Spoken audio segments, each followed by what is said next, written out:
host for today's ceremonies. Let us all welcome Attorney Edward Emery Pari. Good morning, Escolarian community. Time does fly, doesn't it? Okay, in a few months' time, we are about to bid farewell to 2023. But before we do, let us celebrate first the milestones of Central Scholar University at this year's Quality Awards Day.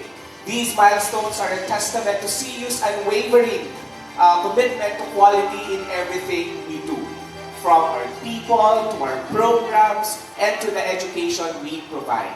And as a faculty myself, I am very proud of all that we have accomplished all throughout the year. And I'm excited to see what the future holds for CU as we continue to strive for excellence in all our endeavors. 2023 has really been a challenging year, but we have managed to persevere and emerge stronger and more victorious than ever. And this Quality Awards Day is a culmination and celebration of quality as we honor the members of CU community who have demonstrated a deep commitment to excellence. Can you imagine? We have been holding the Quality Awards Day for 21 years already.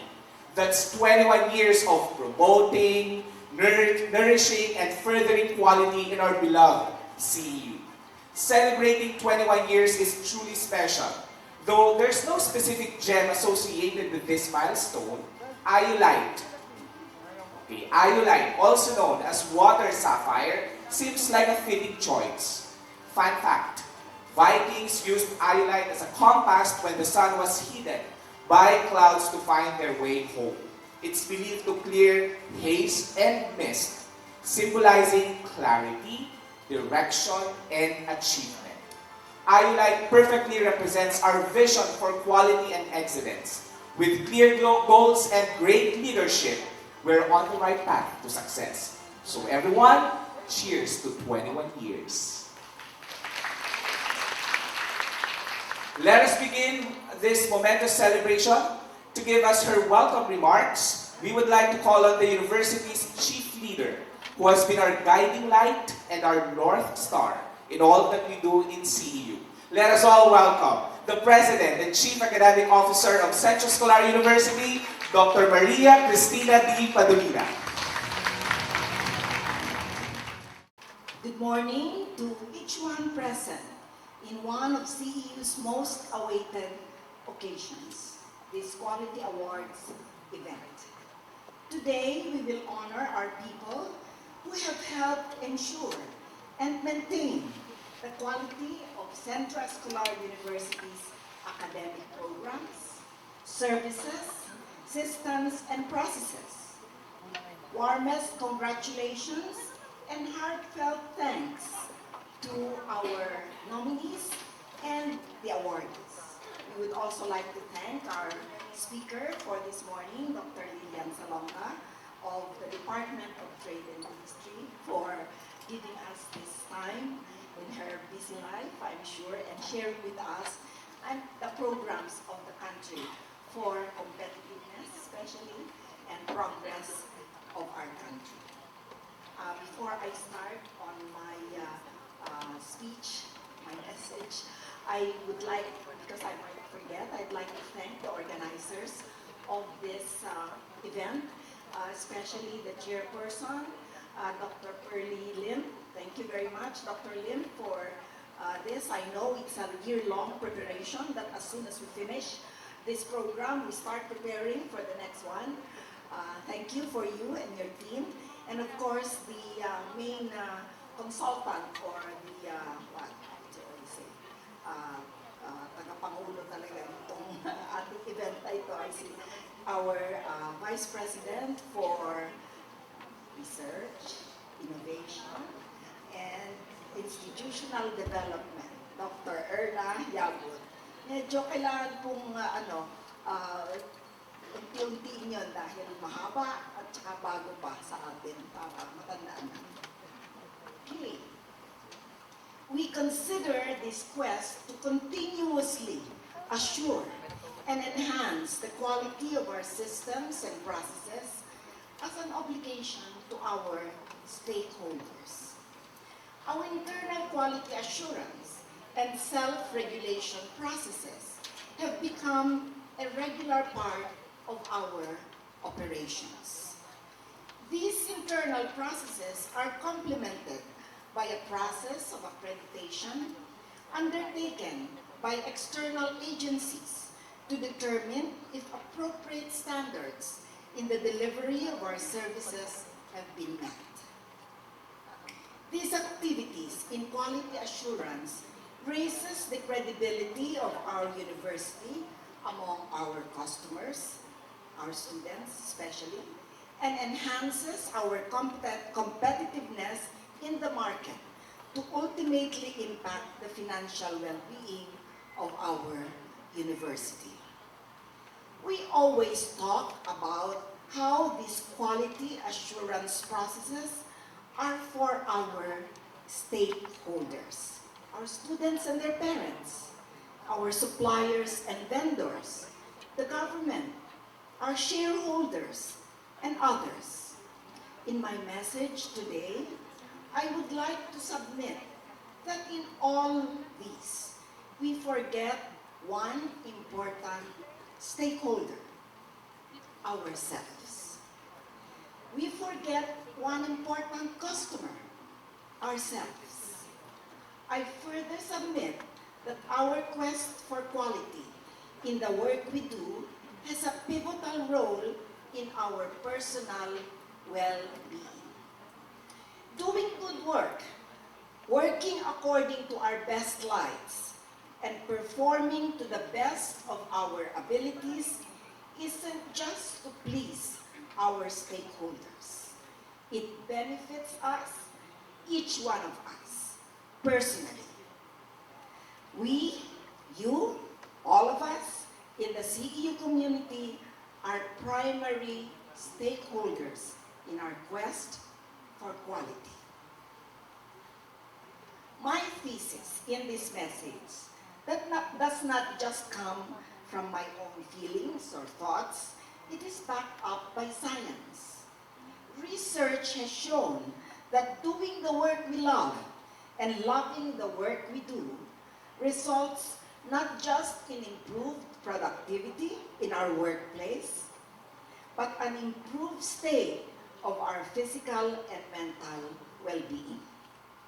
In a blog posted in HuffPost, Grace Blurock, a clinical social worker, lists 7 benefits. She calls them surprising benefits of doing work that one loves. And I'd like to enumerate from her list. First, your health will improve. Your immune system is boosted if you are doing good work and happy doing so. Number 2, your relationships will improve. When you are doing work that you love, you are no longer cynical, irritable, and impatient. People want to work to be with you because of your positive attitude and happy disposition. Number 3, you will have more energy. When you are doing something that completely resonates with you, you will have energy all day long. Number 4, your confidence will improve. Your confidence will soar because good output comes from doing your best. Number 5, you will enjoy life more. When you are doing excellent work, your happiness will spill over into all areas of your life. Number 6, you will want to continue learning and growing. If you are doing work you love, you will want to seek out opportunities for growth. You will want to get better and better. And the more growth and knowledge you gain, the more success will come your way. And number 7, your motivation will soar. If you are happy in your work, you will be self-motivated, which means you will be much more productive. The work of Mihaly Csikszentmihalyi, don't ask to spell his last name, and I'm very glad that in the internet, how to pronounce his last name was there, and it's Csikszentmihalyi. Because his surname is so long, his colleagues call him simply Mike C. Mike C. is a distinguished Hungarian psychologist, former professor at the University of Chicago. He showed that if we find significance in our work, if we live the vision of our organization and see our part in the big picture, if we work with our colleagues, recognizing their own worth, we will find the fruits of our efforts, ultimately in the quality of our work, but primarily in the benefits for our own personal well-being. I would like to submit that our quest for quality in CEU does not just change and benefit our university, it also changes and benefits each one of us. I would also like to suggest that there is a further depth in our pursuit of excellence. This depth comes from acknowledging that God is our primary stakeholder. We read in the Bible, in Colossians chapter 3, verse 23, and I quote, "Whatever you do, work at it with all your heart, as working for the Lord," unquote. Whatever our position in our university, whatever our job description, we work in God's kingdom. And so we do work that befits a king. The quality of our management systems, of our products, our students mainly, is a measure of our faith in our Creator and God. I would like to take this idea, the idea that the sometimes forgotten or neglected stakeholders of our university are ourselves and our Creator. I'd like to take that idea further to state that the interests of these two stakeholders, ourselves and God, are united. Work well done brings joy to us and to our Creator. In a parable in the Bible, the faithful servants are told, "Come and share your master's happiness." The Olympic champion runner, Eric Liddell, expressed this sense of shared delight in his famous declaration, and I quote, "God made me fast, and when I run, I feel His pleasure," unquote. In CEU, we declare, God brought us to CEU to work, and when we work, we give our best, and we feel God's pleasure.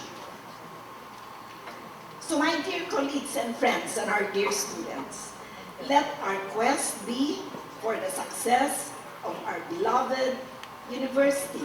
Yes, but remember that this work is also for our personal well-being and delight, and for the glory and in the service of our Creator.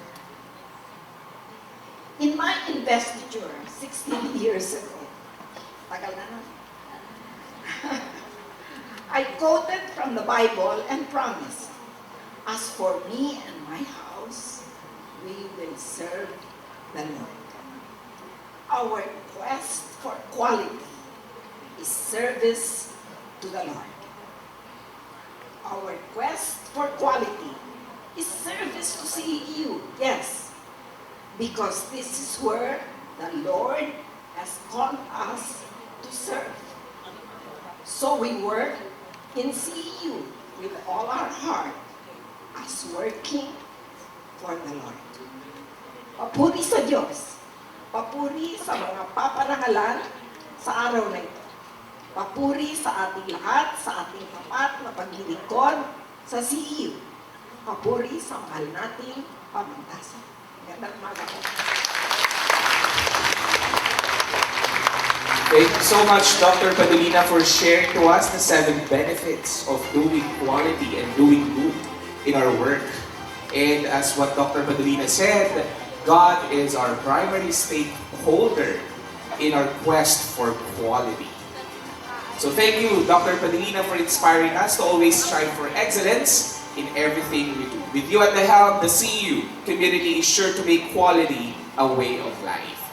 This is evidenced by one of our core values, excellence in all endeavors. So, Madam President, thank you so much. Aside from our President, Dr. Padulina, we are honored to acknowledge the other members of the Administrative Council. Senior Vice President for Academic Affairs, Dr. Teresa R. Perez. Vice President for Research, Innovation, and Institutional Development, Dr. Erna V. Yabu. Vice President for Administration and Accounting, Mrs. Maria Rolina S. Servitillo. Vice President for Student Affairs, Dr. Carlito B. Olaer. The University Treasurer, Mr. Cesar F. Tan. The University Registrar, Dr. Roda C. Aguilar. Vice President for CEU Makati and the overall chair of the 21st CEU Quality Awards Day, Dr. Pearly Kinlin. Vice President for CEU Malolos, Dr. Maria Flordeliza L. Anastasio. The Assistant Treasurer and Board Member, Ms. Corazon M. Pionco. Assistant Vice President for Business Affairs, Mr. Jericho P. Orlina. Assistant Vice President for Administration, Dr. Bella Marie L. Fabian. And the University Legal Counsel and Compliance Officer, Attorney Jason O.S. Ramos. We are also pleased to be joined by the Council of Deans and department heads, employees, and students. And of course, we recognize the presence of all the finalists. Thank you for your support and commitment to quality and excellence. Before we present the winners of this year's Quality Awards, let us draw inspiration from the wisdom of our guest of honor, a staunch advocate of quality. Our guest of honor will be introduced by no less than the overall chair of the 21st Quality Awards Day and Vice President for CEU Makati, Dr. Pearly P. Lim.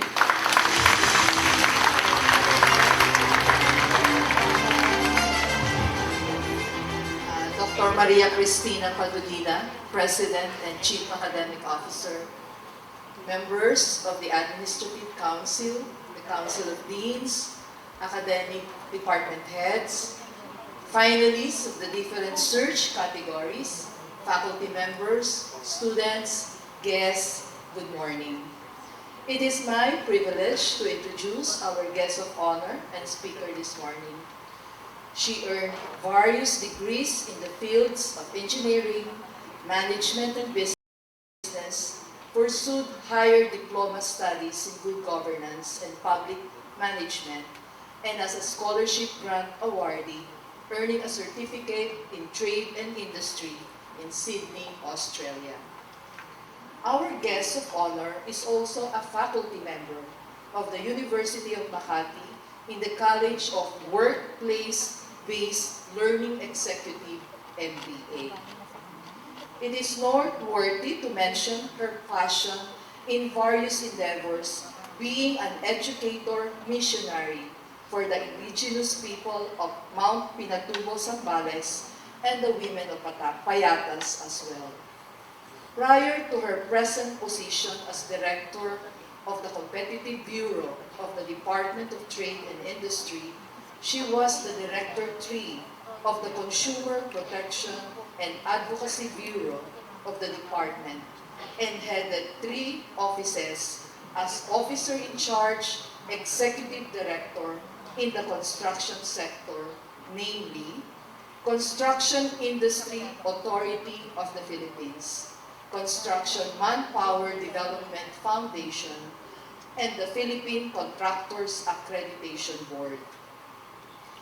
Our guest of honor is a DTI homegrown officer who climbed from the ranks over her 37-year stint in the Department of Trade and Industry.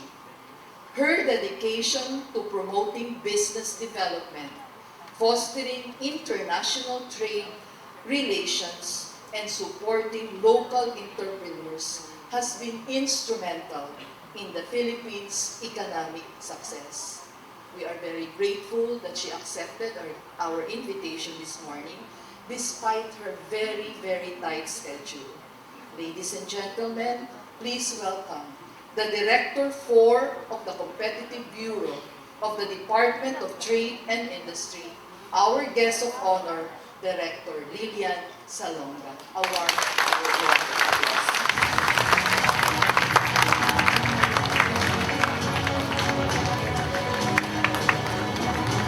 Thank you,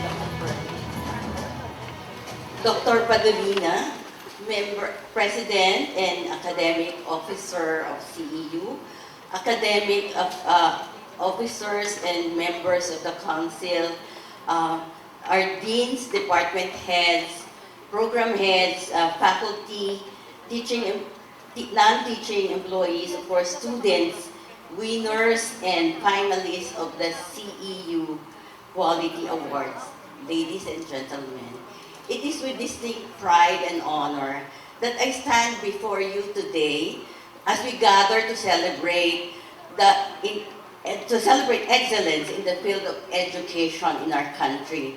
Now that we have the 21st year of CEU Quality Awards Day, we really look at it as something an event that represents not just a recognition of outstanding achievements, but a testament of your unwavering commitment and CEU, Administrative Council, educators, communities, and that continually strive for excellence in education. Today marks a milestone as CEU honors the following searches: the Best Internal Quality Audit Sub-Team, Best CEU Stars, Best Quality Circle, Best Research Non-Teaching of the Year, Supervisory and Non-Supervisory Teacher of the Year Award. And as CEU may dub it, you are the best among the best, I'm sure, in the campus.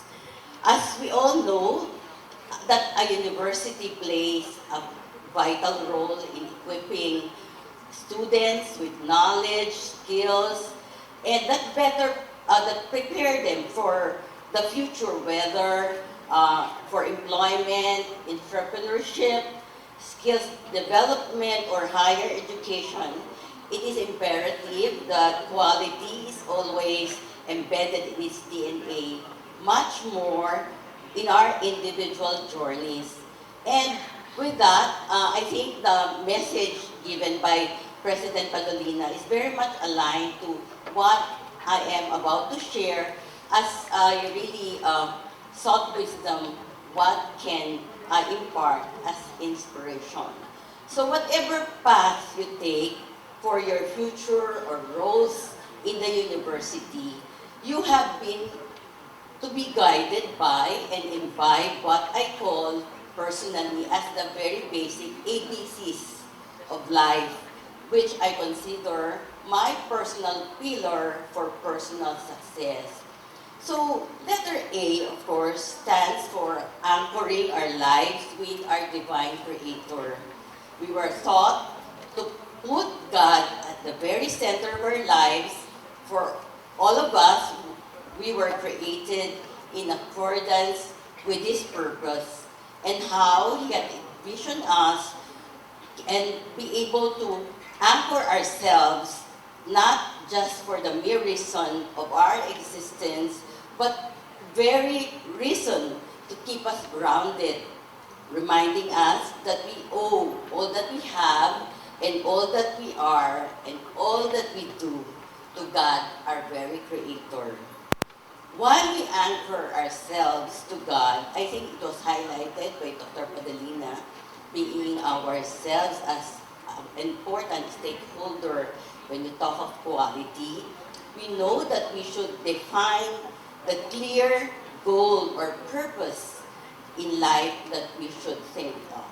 Begin with a personal mission, no matter how simple it may be.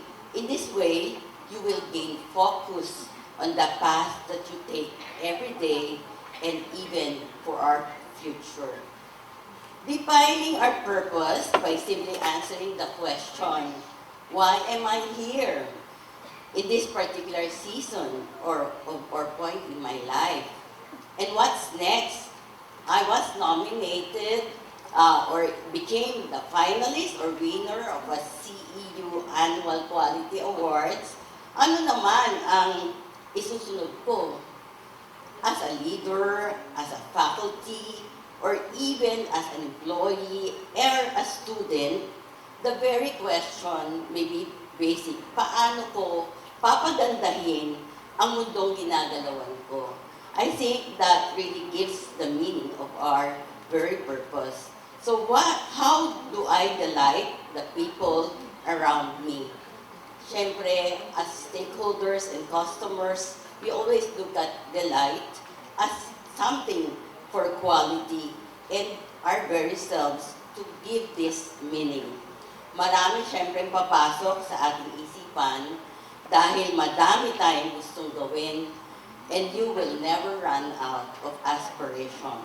Simple or complex, you may always make a difference. And I think that's very important. So before I reach my position, I went through a rigorous process of discernment to define my own personal goal and mission as I built a career in government. I did not start plotting a grand plan on how to become a director in public service in an agency as TTI. I began with something very simple as making sure that I meet deadlines set by my boss. I give the best shots that I have in terms of quality, quantity assigned to me, and that's my goal, to ensure timeliness in all my work assigned to me. A goal as simple as this, I'm sure, have contributed as to how I managed to climb the organizational ladder. And always remember, no matter how simple your goal may be now, it is still essential and will be contributory to your success. And against raging currents and winds, adversity, or whatever obstacle may come along the way, you can bravely brace up and face and surpass this because you have a secured anchor, and that is God. So A is as basic as my anchor. So now we go to letter B. B for me stands for building your talents. We are all gifted creation. So you now have anchored your life to God, and doing so, you were able to get the direction for setting your personal goals and mission. And the next step is to continuously improve your talents and gifts. Never stop learning, relearning, and at times and learning. What you know now may not be relevant in the coming years. We live in a fast-paced world. Changes happens every day. In my time, I'm sure some plantitas here can relate to me. The library used to be the kingdom of knowledge and information. Who would know that internet will be discovered and now widely used as how our students could have the comforts, and that the knowledge and information no longer are confined within the halls of full of bookshelves, and in a click of a finger of your smartphone, you can Google, you can Wikipedia, and you can have Chat GPT or whatever tools that can help our lives now. But as like an American writer, Anthony J.D. Angelo once said, develop a passion for learning and you will never cease to grow. Success happens when growth is achieved, and you want to grow, never stop learning.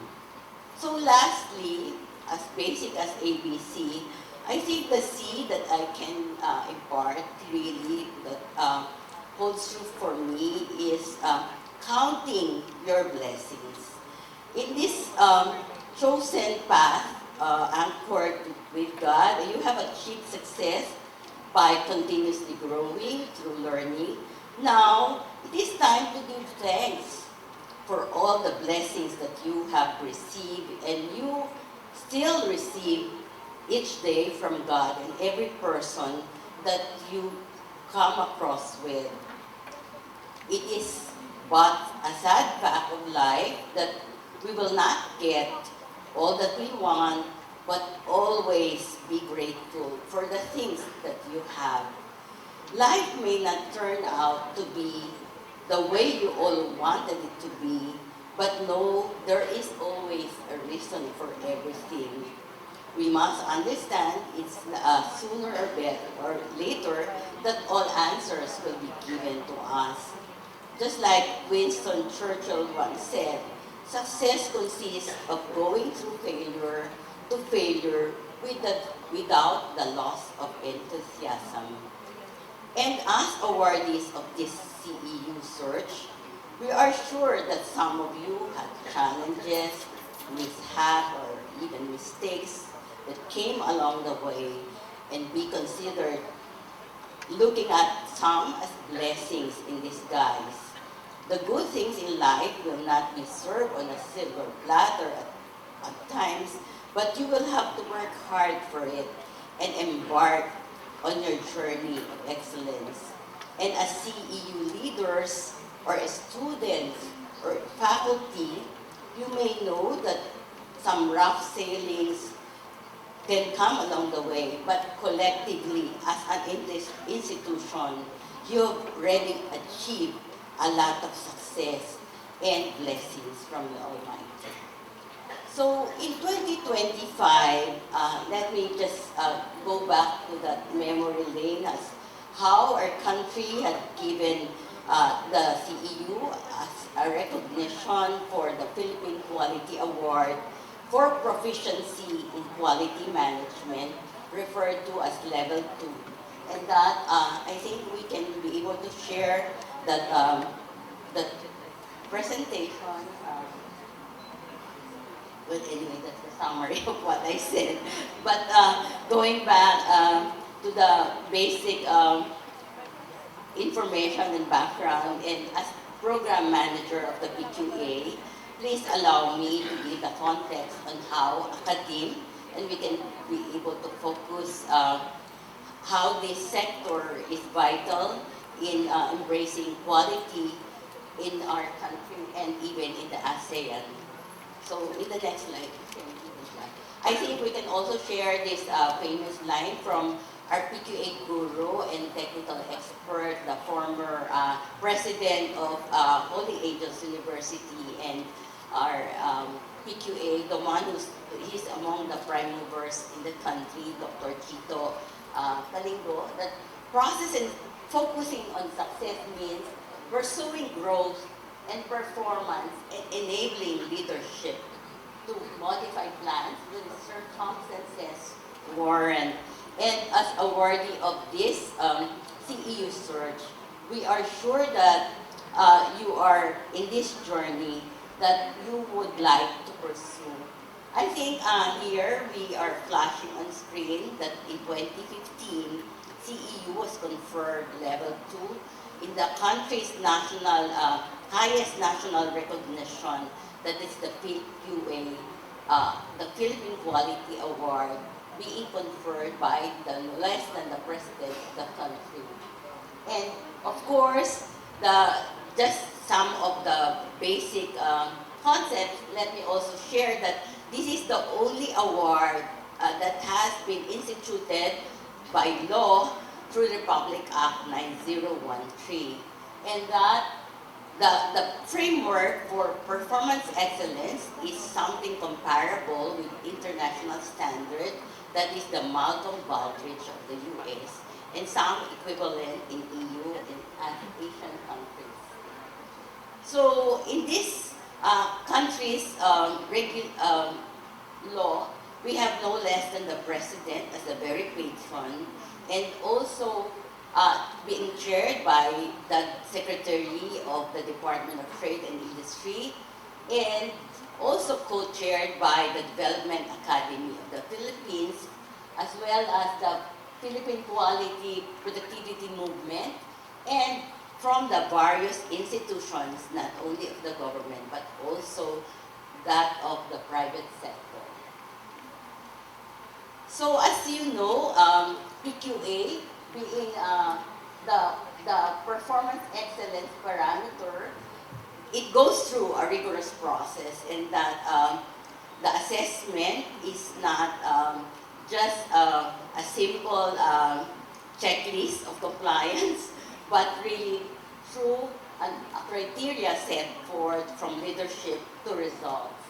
And that in this framework, we can also see that in some countries comparable, like what we have in Indonesia, in terms of academe, there are only 2 institutions recognized for quality award.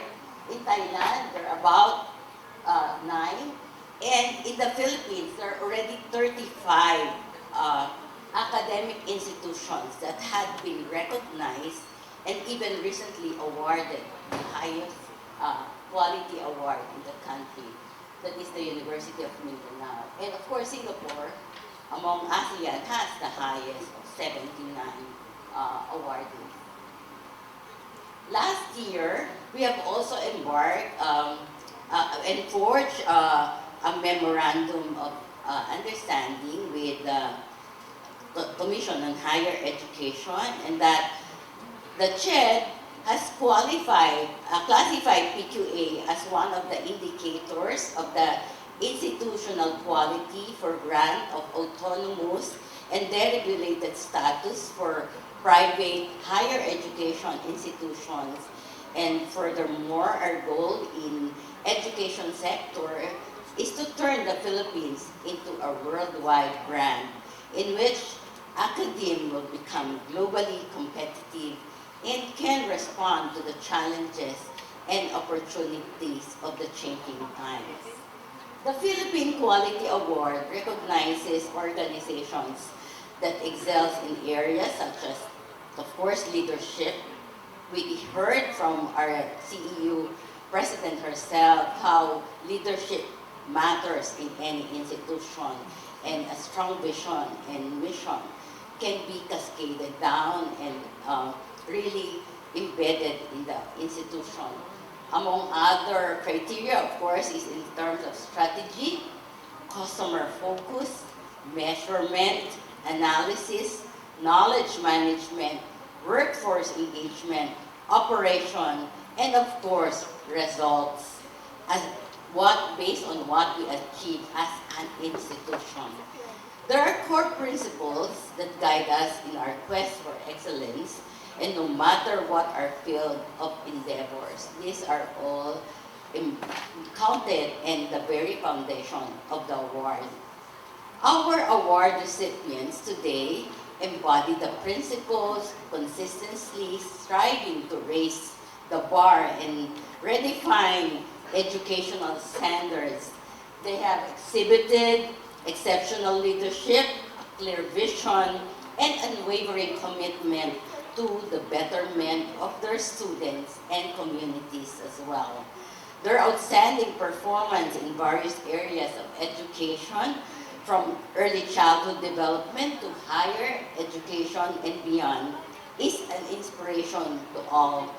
The Lyceum of the Philippines and the University of Mindanao were able to continue their quality journey by applying to the PQA assessment cycle in order to achieve a higher recognition. From level 1 in 2012, the Lyceum successfully got a one step higher, and the recognition for proficiency in quality management level 2 in 2015. I think kasabay yun ng CEU. And that, the University of Mindanao from level 1 in 2017, after years of continuous improvement and exerting performance excellence, has achieved the highest national awards, the Philippine Quality Award Level 4 in 2022. And that it is the first in the academy. I hope CEU can follow suit sooner. Now that we are here in the CEU, community works on PQA performance excellence through the years. The annual big step on giving appreciation to the deans, department heads, program heads, faculty, non-teaching employees, and of course, even as finalists. The education sector is not just a one-size-fits-all endeavor. The diversity of educational institutions and approaches represented here today is a testament to the richness of our educational landscape. It is the highlight of adaptability and resilience of educators and institutions who have not only faced the challenges of our times, but also embraced them as opportunities for growth and innovation. So in conclusion, the National Quality Award in Education sector as a beacon of hope and a guide for all of us in this country. And it is a challenge to all of us that relentless in our pursuit of excellence and to adopt our innovative and our aspirations as institutions of vital in this country's development and growth.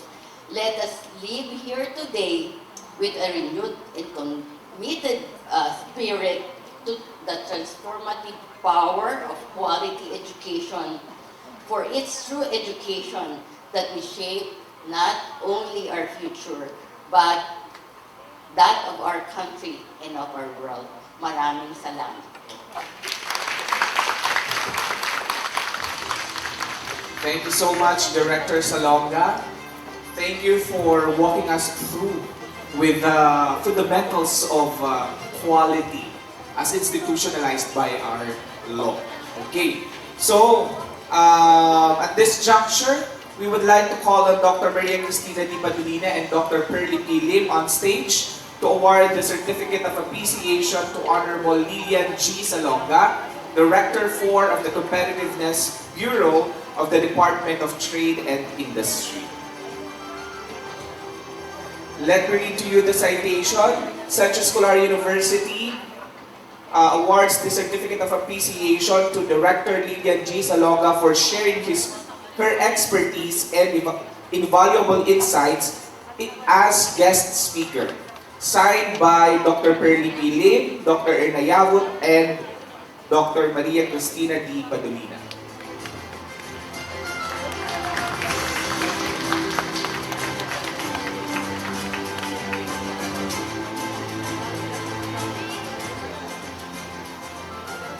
Just a few reminders to the audience. If you have not seen the beautiful exhibit prepared by our exhibit committee, I highly recommend that you see it. It is located at the SDV Friendship area where each of the award categories has a QR code. When you scan the code, you will be directed to the very first winner of the said category. The QR code is at the left bottom of each of the panel boards. Ladies and gentlemen, to delight our audience, we now present a spectacular dance performance. For today's ceremonies, we are honored to welcome the CU Folk Dance Troupe with their powerhouse production number.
Thank you very much, CU Folk Dance Troupe, for those beautiful smiles. Thank you for that very entertaining performance. And many thanks to Mr. Mariano Tiviri, the director of the CU Folk Dance Troupe. And now, are you ready to present? Or are you ready to know the winners of the next two sets of awards? The Best Quality Circle and the Best Internal Quality Awards Sub-Team. But before that, let us inform everyone that our winners and awardees will be receiving cash gifts or cash prizes, trophies, certificates, and merit points for the annual university ranking. So let's get the ball rolling. To read the selection process and criteria for Best Quality Circle, we now call on the chair of the search committee, Dr. Romel N. Hotic, to present the award and the certificate. We would also like to call on Mr. Jericho P. Orlina, Assistant Vice President for Business Affairs, and Attorney Jason Ramos, the University Legal Counsel. This year's Quality Circle entries underwent rigorous evaluation based on criteria including innovation, impact, quality of management, and return on investment. Among the numerous submissions, 4 exceptional Quality Circle were selected for being outstanding proposed projects. The Quality Circle that achieved the highest overall rating has been honored as winner and will be presented with the awards this morning. The final judging took place on October 16, 2023 with a distinguished panel of judges consisting of Mr. Roland Ordonez, the head of Human Resource Department, Dr. Elisa Ayo, the head of Computer Education Department, and Dr. Josephine De Leon, the head of Research Department.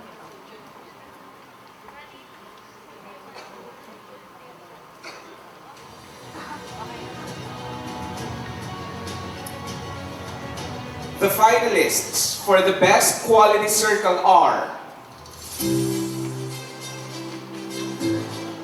CU Malolos ICT Squad and ICT and Library Malolos Section. Members, Mr. Angelo M. Reyes, Dr. Johnson P. Tamayo, Mr. Emil Jason Andrada, Ms. Setiel Marie Amores, Ms. Jemeline O. Garcia, and Mr. Christian Sopetran.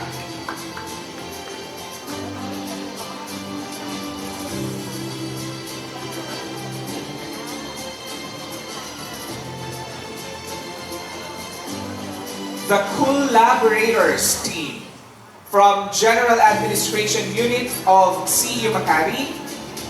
Members, Mrs. Rowella Baluyot, Mrs. Enicar B. Caga, Ms. Melody S. Buno, Ms. Josephel Q. Palmeri, and Ms. Maria Patricia N. Seven Cruz.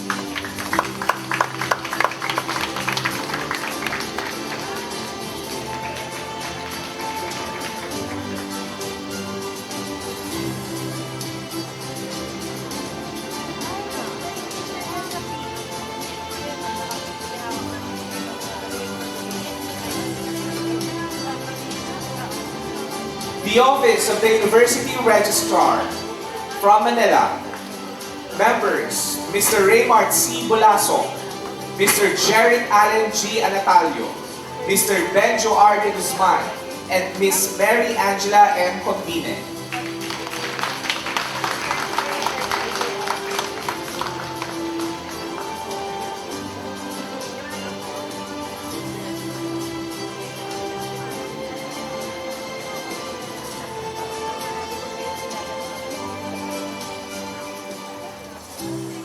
The next finalist is the teamwork, or together everybody accomplishes more work. From the Teaching and Learning Technology Department, Manila, members Mr. Noel Aguilar, Mr. Liam Limpin, Mr. Luisito Balahadia, and Ms. Melanie Mejares, Mr. Hernani Ramos, Mr. Rolando Bumogda, Mr. Mark Anthony Lazaro, and Mr. Arnelo Putines.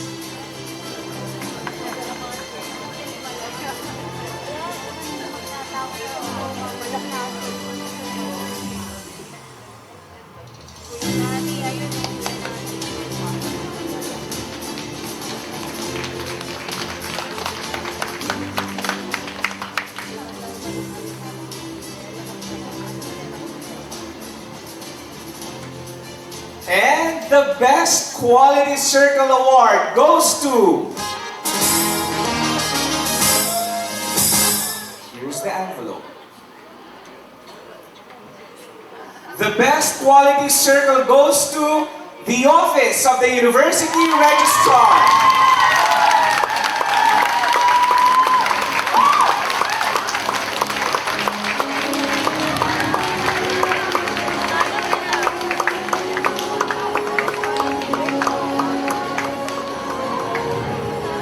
The members are Mr. Raymart C. Bulaso, Mr. Jeric Allen G. Natalio, Mr.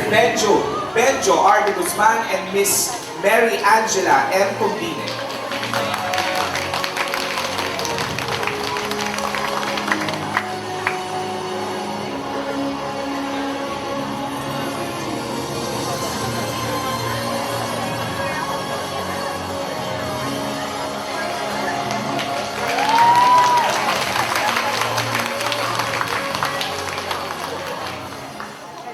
Congratulations from the Office of the University Registrar. And now we are ready to give the next award, the Best Internal Quality Award Sub-Team.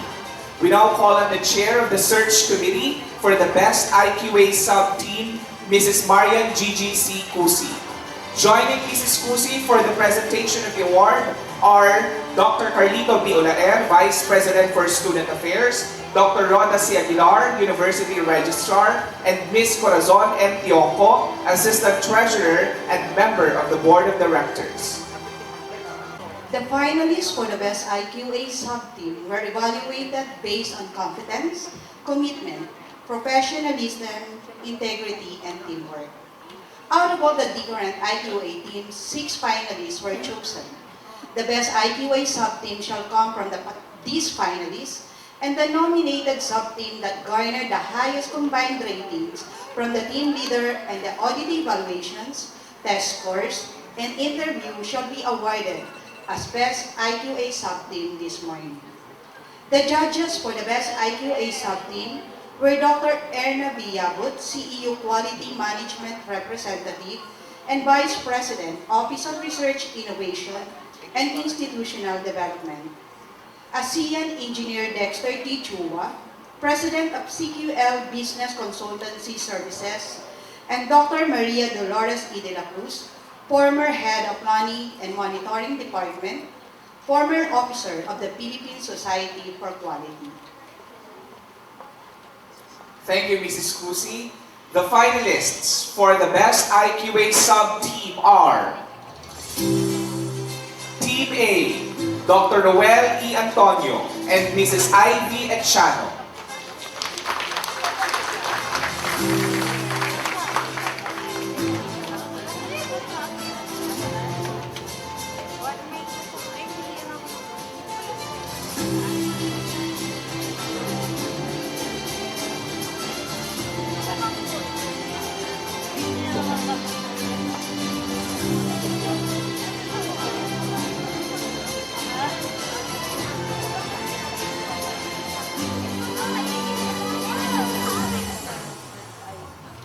The next team is Team C, Mr. Roy Ryan Hoson and Ms. Ima Erica Galima.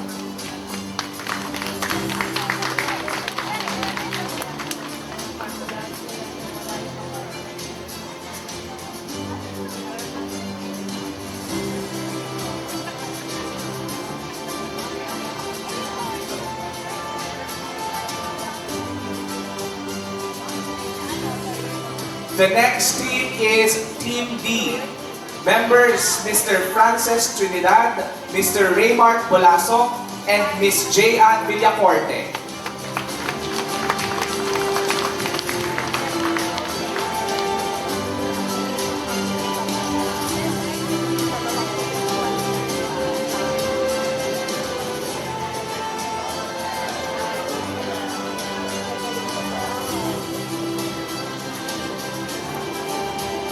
Next team is Team E, Mrs. Maricar Veranga and Ms. Jean Suzara Similiano.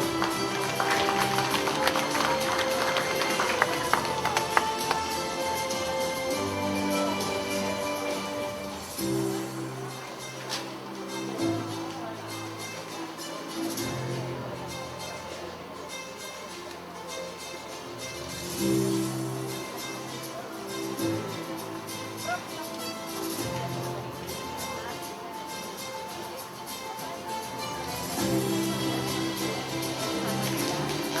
F. Members, Dr. Maria Wanda Martinez and Ms. Joselle Tabarno.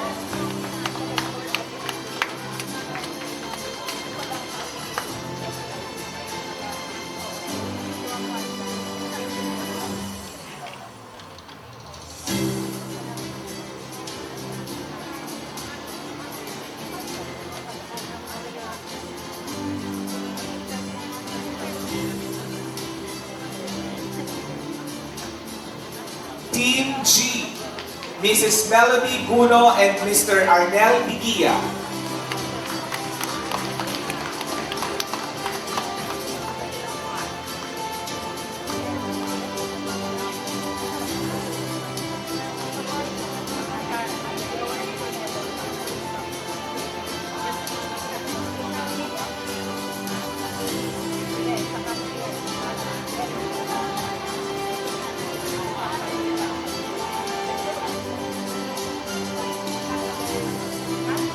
And this year's winner for Best IQA Sub-Team is...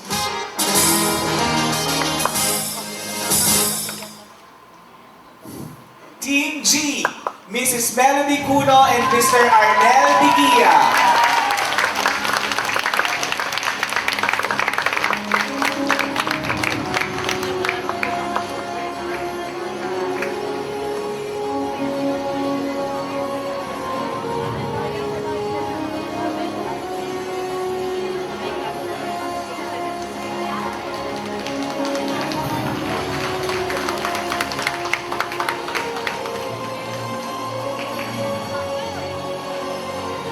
Congratulations to Team G. Let's have a quick recap. The winner for the Best Quality Circle is from the Office of the University Registrar, and the Best IQA Sub-Team is Team G. Mrs. Melody Guno and Mr. Arnel Bigia. So it's really getting excited, and more exciting rather. But hold it, because we are in for a treat today, again. To give us a world-class entertainment, may we call on saxophonist, Mr. K. Gerald Castillo.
Thank you so much, Kay Gerald.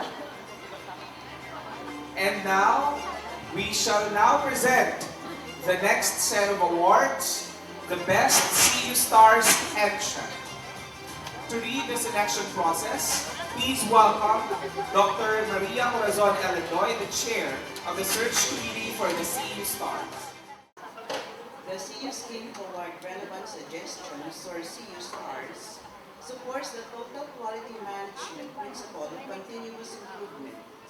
The criteria for the best CU Stars entrant were potential impacts, which covers customer satisfaction, operations, and extent of scope. Implementable and useful, operate novel and aligned to the vision, mission, and goals of the university. As per policy, the Administrative Council approves the recommended entrant for CU Stars, and they shall be declared the winner. Out of the 54 entrants gathered from the university community, 15 entrants were chosen from for the final judging. The judges for the search were Dr. Bella Marie L. Fabian, AVP for Administration, Attorney Edward M. Ripari, Faculty Member, International Languages, C. Makati, and Mrs. Juanita D. Flores, Administrative Assistant, Office of the Vice President and Dean of Studies, C. To award the certificates of recognition, may we invite to the stage Dr. Bella Marie L. Fabian, Assistant Vice President for Administration, and Mr. Cesar F. Tan, the University Treasurer. The finalists for the CU Stars are Mr. Noel Aguilar, Assistant Head, DLTD Manila, with his entry titled Enhancing University Experience, the Central Scholar University Key-Ask or Kiosk Presentation. This cutting-edge digital look or kiosk promises to enhance the overall university experience, from streamlining administrative tasks to providing instant access to critical information. One of the most significant advantages of the CU Key-Ask or Kiosk is its ability to provide efficient information access. Located strategically across the 3 campuses, these kiosks offer quick and easy access to essential resources. Whether it's finding class schedules, campus maps, or event information, the Key-Ask or Kiosk simplifies the navigation process for everyone.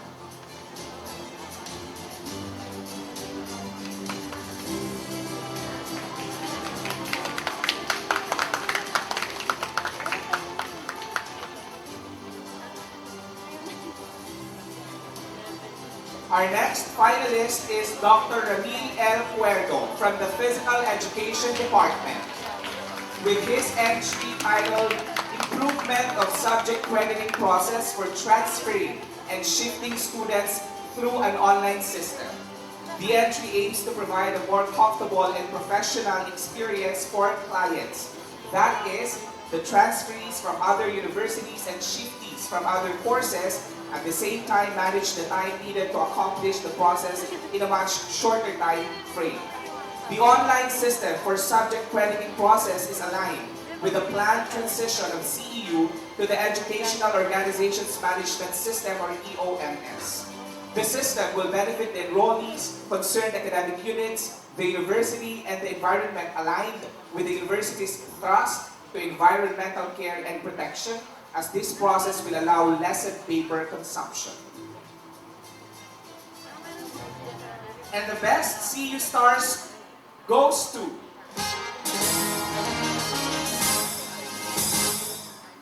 Dr. Ramil Cuerdo, with his entry titled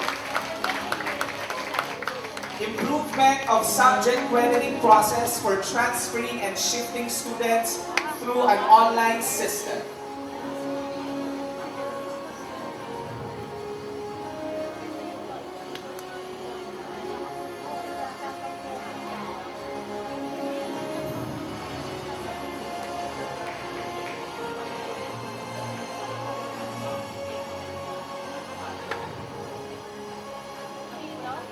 So, let's have a quick recap of the winners. Congratulations to the winner of the Best Quality Circle, Office of the University Registrar, the Best IQA South Team, Kim G, Mrs. Melody Puno and Mr. Arnel Dia, and the best CU stars, Dr. Ramil Puerto.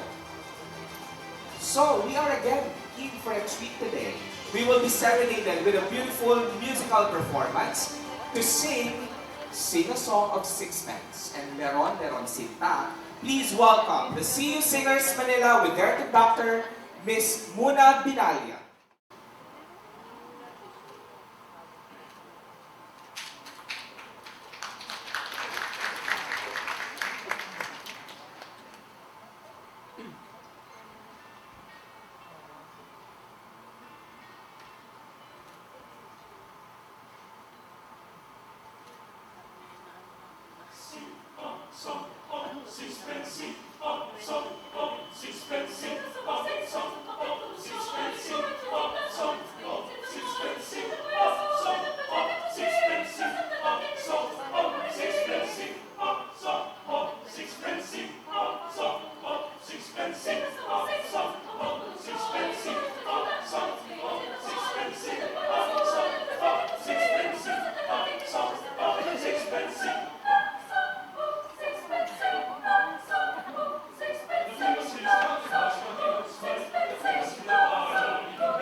much, the CU Singers Manila, for that wonderful performance. Again, let us give them a warm round of applause.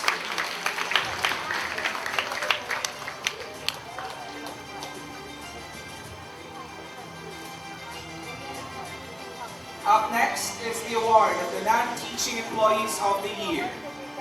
For the information of our audience, we have two categories for the award for non-teaching employees of the year. The non-supervisory category and the supervisory category. To present the award for the non-teaching employees of the year, we call on the chair of the selection committee, Mr. Ivan Perry B. Mercado. We also call on the overall chair of the 21st Quality Awards and Vice President for CU Makati, Dr. Pearlie P. Lim, and Mrs. Rolina S. Santitillo, Vice President for Administration and Accounting. The non-teaching employees of the year is given to one supervisory employee and to one non-supervisory employee of the university who showed exemplary qualities and maintained the high standards of office productivity, efficiency, and effectiveness. They were evaluated based on their performance evaluation, attendance and punctuality, customer responsiveness, extension services, significant contributions to the university, and length of service. This year, 8 employees were nominated for the supervisory category and 20 employees were nominated for the non-supervisory category. The pre-selection round was first conducted in order to determine the finalists for each category.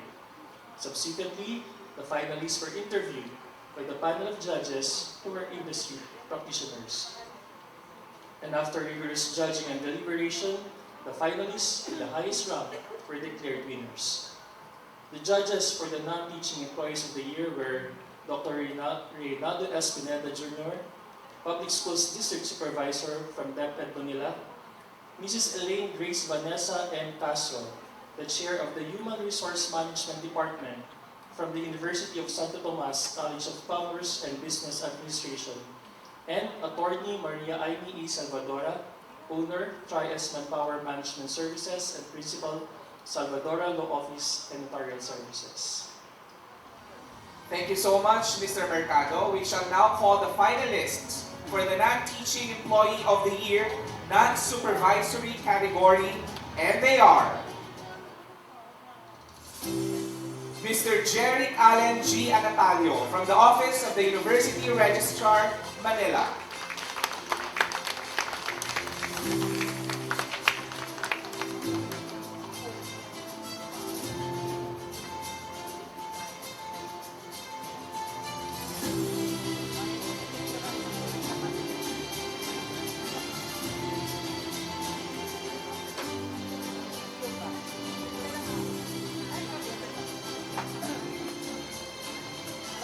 The next finalist is Ms. Wyra V. Clarin from the CU School of Law and Jurisprudence.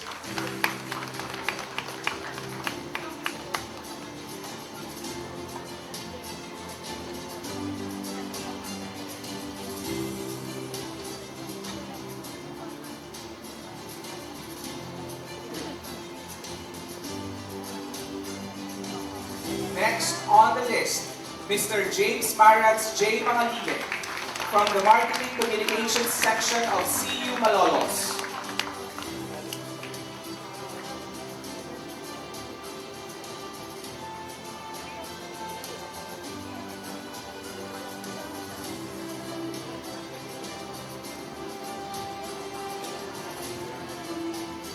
Last but not the least, Ms. Claudette P. Dugi from the Guidance and Counseling Department, CU Manila.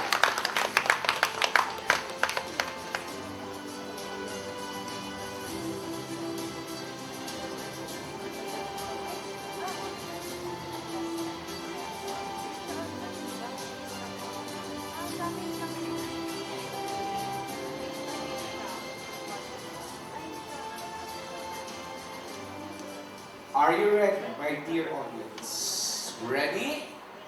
And the winner for the Non-Teaching Employee of the Year, Non-Supervisory category is Miss Claudette Luque from Guidance and Counseling Department, Manila.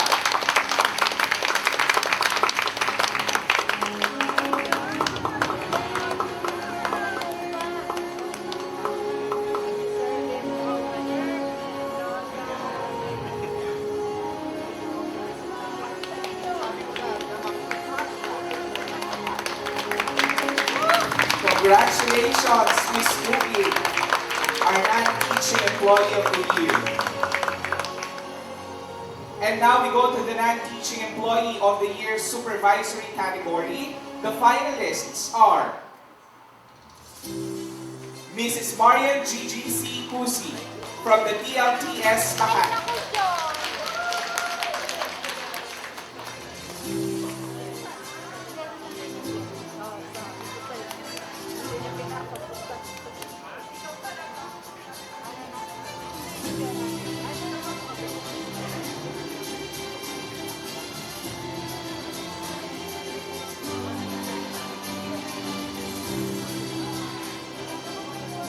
Our next finalist is Mr. Gerardo N. Hugo Jr.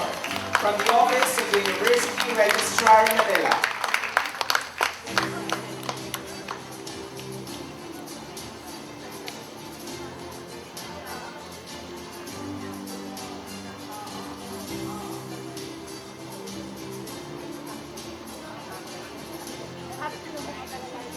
Our next finalist is Mrs. Alma V. Villaluna from the Office of the University Registrar, Manila.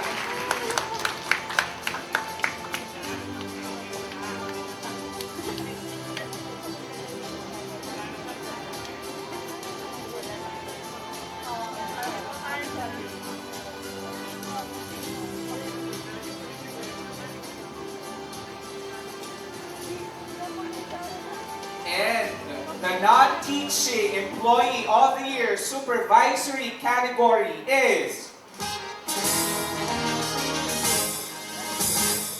Mrs. Marian Gigi Pusi from DLTS Makati.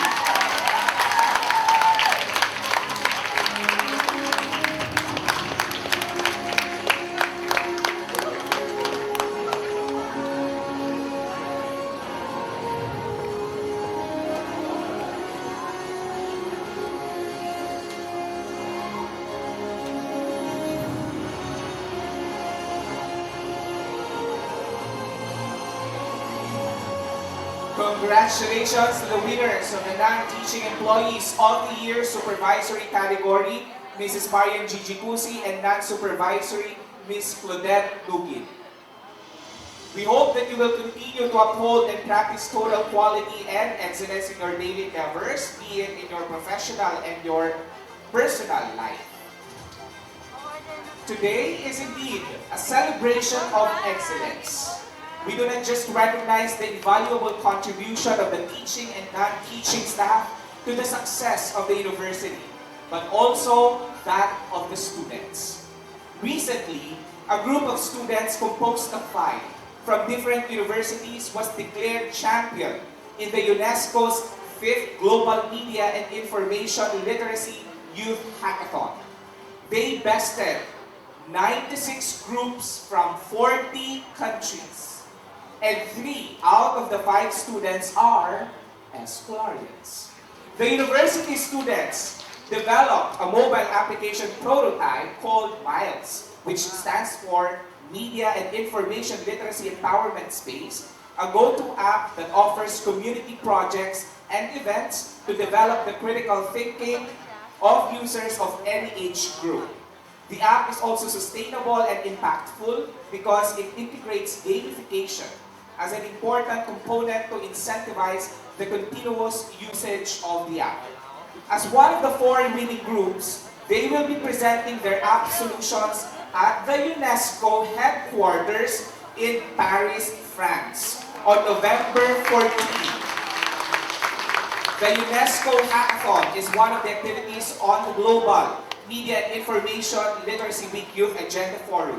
This provides a venue for students and youth organizations to participate in the global efforts toward media and information literacy by designing solutions to address societal challenges. Ladies and gentlemen, we are proud to recognize the brilliant young minds of the following Escolarians. Charlene Grace Macapagal from CEU Malolos.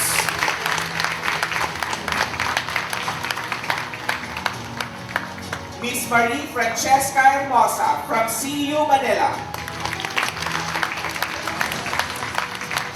Miss Alexine Faith Tomate from CEU Makati.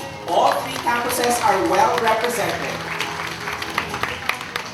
And of course, their advisor, Mr. Jose Cris Soto, faculty member of the Communication and Media and advisor of the Team Abos Philippines.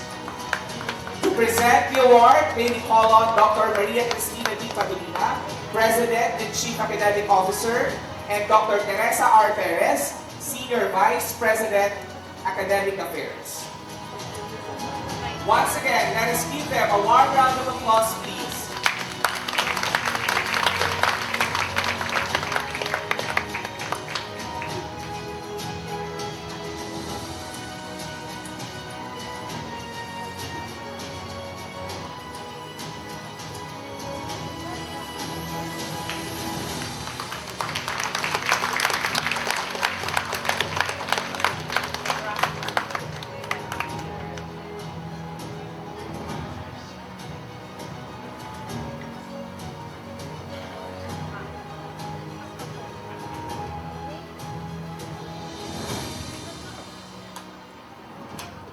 Hashtag Escolarian. We now continue with the next set of awards, the Research of the Year Award. We now call on the Chair of the Search Committee for the Research of the Year Award, Dr. Julieta Z. Dunca, the Dean of the School of Science and Technology. To present the award, please join us on stage, Dr. Erna V. Yabut, Vice President for Research, Innovation, and Institutional Development, and Dr. Maria Flordeliza L. Anastasio, Vice President and Dean of Studies, CEU Malolos. The Research of the Year Award recognizes scholarly research outputs of faculty and non-teaching staff which contribute to the discovery of new knowledge and innovative technology and which propel significant contributions in the profession. The entries for the search are completed research or thesis dissertation published on refereed journals within the last 3 years.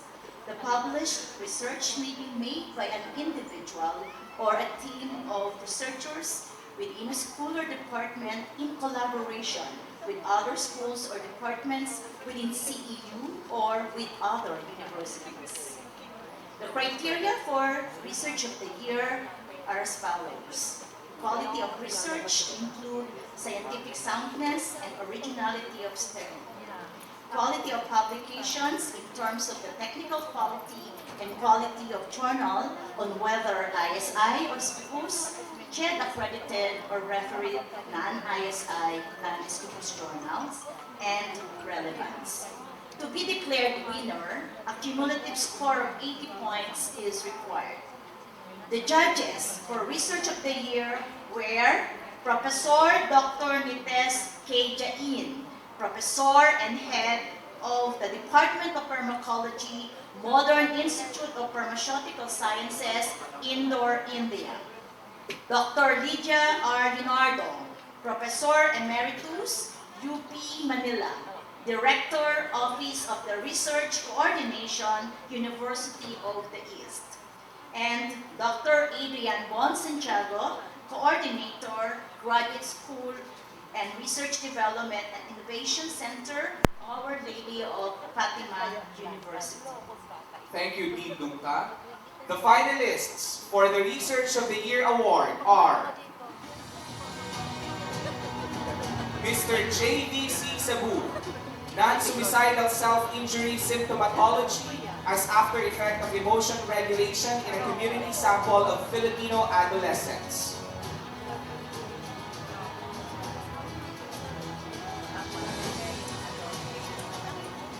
The next research finalist is the development of an integrated library management system, researchers, Dr. Eliza B. Ayo, Dr. Romel N. Hotic, Dr. Avelina Araqueño, and Mr. John Vincent G. Loresca.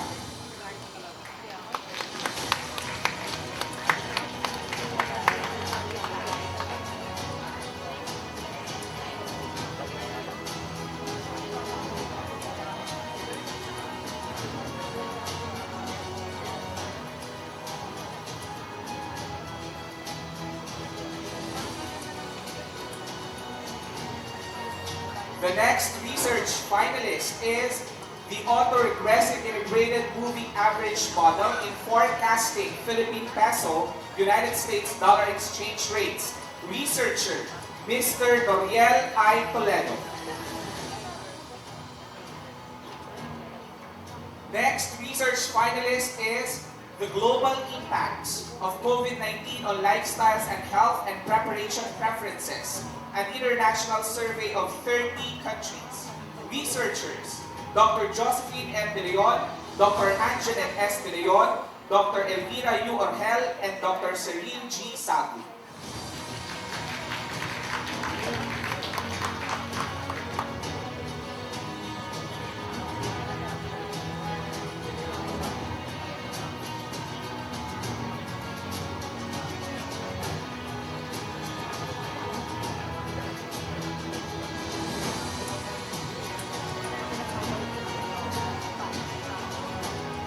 The next research finalist is Brinzolamide Loaded Soft Contact Lens for Ophthalmic Delivery.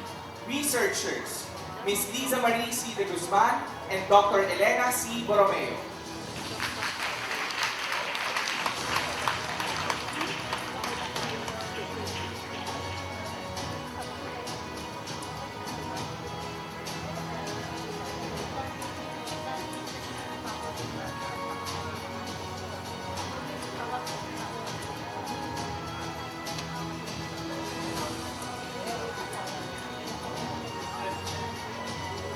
The next research finalist is, bear with me, my dear audience, synthesis of gold nanoparticles using bioreductants from Dilenia philippinensis rolfe Cacmon. Researchers, Ms. Marijen Y. Soto and Mr. Alfred Ray Ranyola.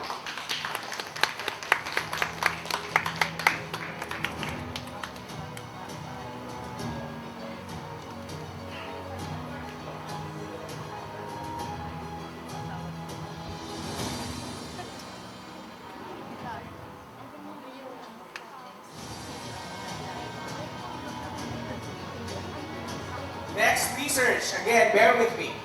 Niasomal entrapment improved the bactericidal properties of azithromycin against methicillin-resistant Staphylococcus aureus. Researcher, Ms. Liza Marie C. de Guzman.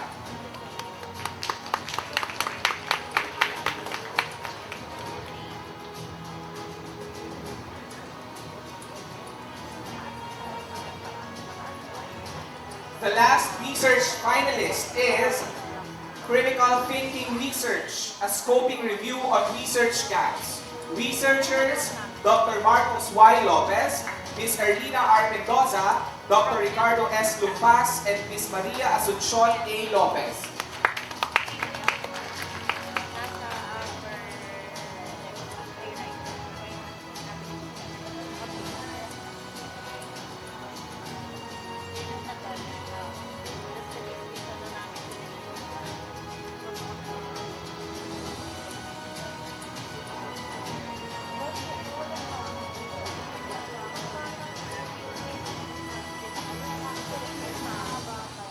Before I announce the winner, let us give them a round of applause, please. And the Research of the Year award goes to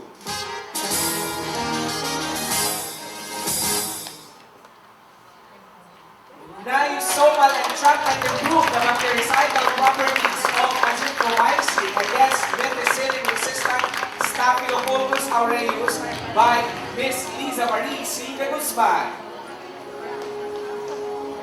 Congratulations, Ms. de Guzman.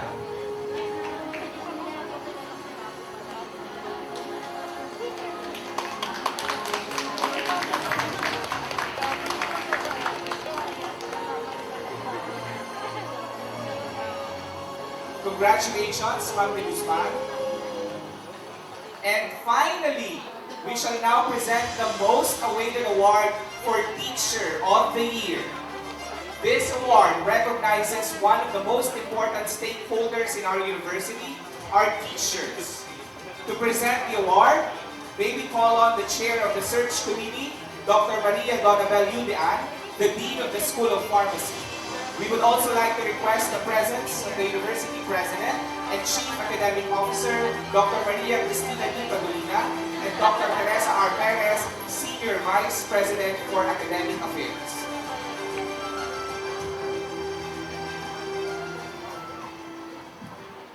The Teacher of the Year Award is given to recognize a CU teacher who has achieved outstanding performance in the teaching, research, and community involvement trust of the university. The award is open to full-time faculty members with at least 18 units per semester for the last 3 years, and not a member of the middle management in the university on the year of nomination. This year, we received a total of 5 nominations. The search is composed of 2 rounds. During the first round, the nominees were judged based on 3 criteria: professional competence, research and creative outputs, and community involvement. The nominees with at least 70% rating in round 1 shall be declared finalists and will proceed to the second round, provided that the scores were garnered in all 3 areas. During the second round, judging was based on the result of the finalist TBI and classroom evaluation for the past 3 years obtained from the HRD, and the teaching demonstration and interview conducted by the judges. In order to be declared as the winner, the finalists must have obtained at least an 80% final rating for rounds 1 and 2. The judges for the 2022 Teacher of the Year were Dr. Marwin M. de la Cruz, President, Philippine State College of Aeronautics; Dr. Heidi B. Makahilik, the Director, Office of Admissions, Philippine Normal University; and Dr. Ronald M. Pastrana, the Executive Vice President, La Consolacion College, Manila. Thank you, Dr. Dean.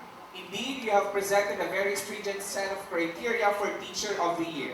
And every year, our finalists go through a very tough, tedious, and challenging screening process. Judging is really tough, which is why our Teacher of the Year is awarded the very prestigious and specially designed and handcrafted Ceu Quality Awards Teacher of the Year trophy. The lone finalist for Teacher of the Year is Dr. Ana Marie L. Robinicia, Faculty, School of Pharmacy, CU Manila.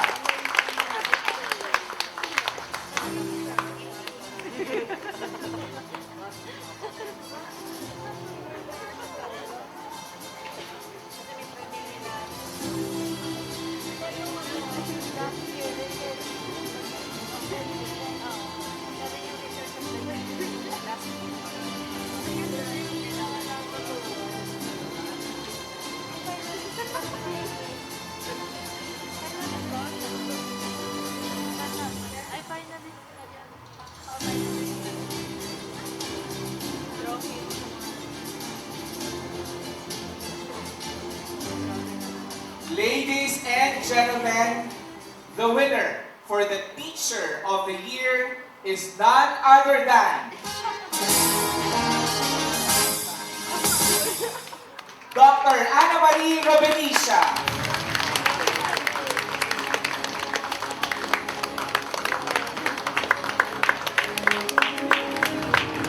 Congratulations, my dear CU community, your 2013 Teacher of the Year.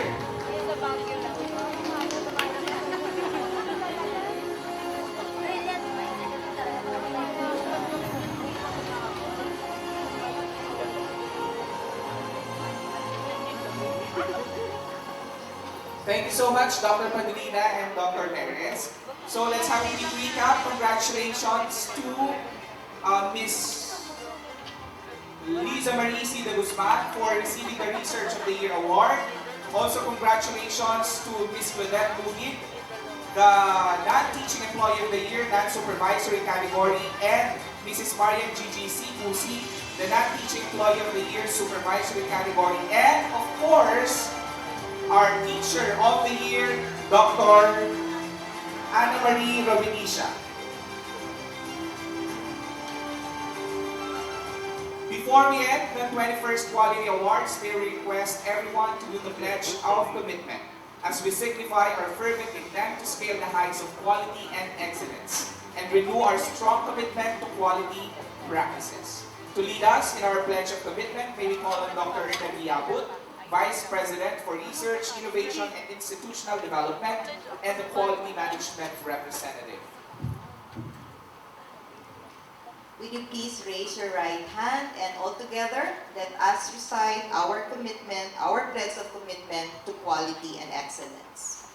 As a member of Centro Escolar University community, I do solemnly swear to uphold and support the institution's commitment to quality education by sharing my ideas to improve its operation through internal quality audit, quality circles, CEU stars, and the practice of 7S by actively contributing to the attainment of vision, mission, and objectives, and by internalizing the university ideals of valuing others, caring for them, and empowering them, accountability, integrity, and trustworthiness, lifelong learning as individuals and as an organization, unity, teamwork, and loyalty, excellence in all endeavors, social responsibility as citizens of the Filipino nation and of the world.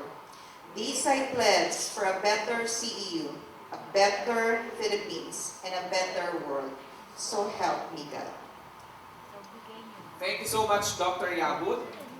Ladies and gentlemen, the CEU hymn to be led by the CEU Singers Manila.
Gentlemen, the 21st CEU Quality Awards. May this day serve to inspire all of us to work toward a culture of quality and excellence in CEU. Thank you so much. This has been Attorney Edward Imarim. See you again next year as we celebrate CEU's 22nd Quality Awards. Stay safe, everyone.